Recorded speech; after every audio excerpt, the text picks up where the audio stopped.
مەسیحیەکانی مووسڵ نانی ئێوارە بۆ موسڵمانانی شارەکەیان ئامادە دەکەن، ئەوەش وەک ئاماژەیەک بۆ پێکەوە ژیان و برایەتی نێوان پێکهاتەکان لەو شارە.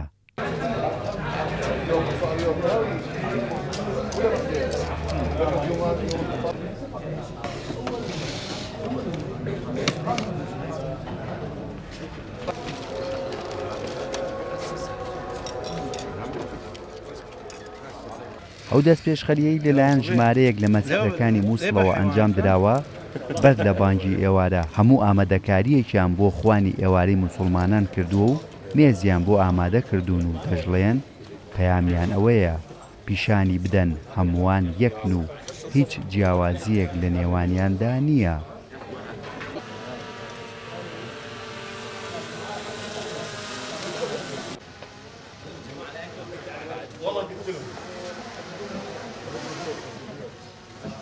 الحمد لله قدرنا نجمع وهو هذا هدف المبادرة أن نجمع هذو. سپاس بۆ خوا توانیمان موسڵمانان کۆ بکەینەوە و ئەو خوانەیان بۆ ئامادە بکەین.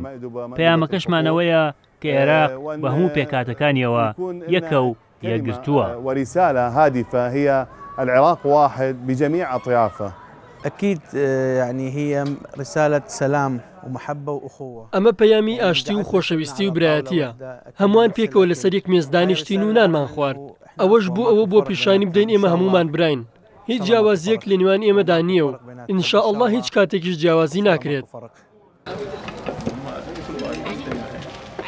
ئەو موسڵمانانەی بەشدار بوون لەو خوانەدا ستایشی ئەو دەست پێشخەریان کرد و داواشیان کرد زەمینە سازی بکرێت بۆ گەڕانەوەی ئەو مەسیحیانەی بەهۆی جەنگەیەک لە دوای یەکەکانی عێراق و وڵاتیان بەجێهێشتووە. بأنه مهما اللي صار أو حدث بالماضي يبقى هەرچیەک ڕوویدا بێ لە ڕابردوودا تەنها بەهێزترمان دەکات. ئێمە پێکەوە دەمێنین. پەیامی ئەومانەیە کە نینەوە بۆ هەمووتانە و هەمومان بۆ نینەوەین.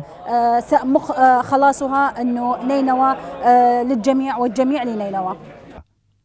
لە عێراق تەنها 120 مەسیحیەکان ماونەتەوە و ژمارەیان بە نزیکەی 300,000 کەس دەخەمڵێنرێت لە کاتێکدا بەر لە ساڵی 2003 ژمارەیان ملیۆنێک و 500,000 کەس دەبوو.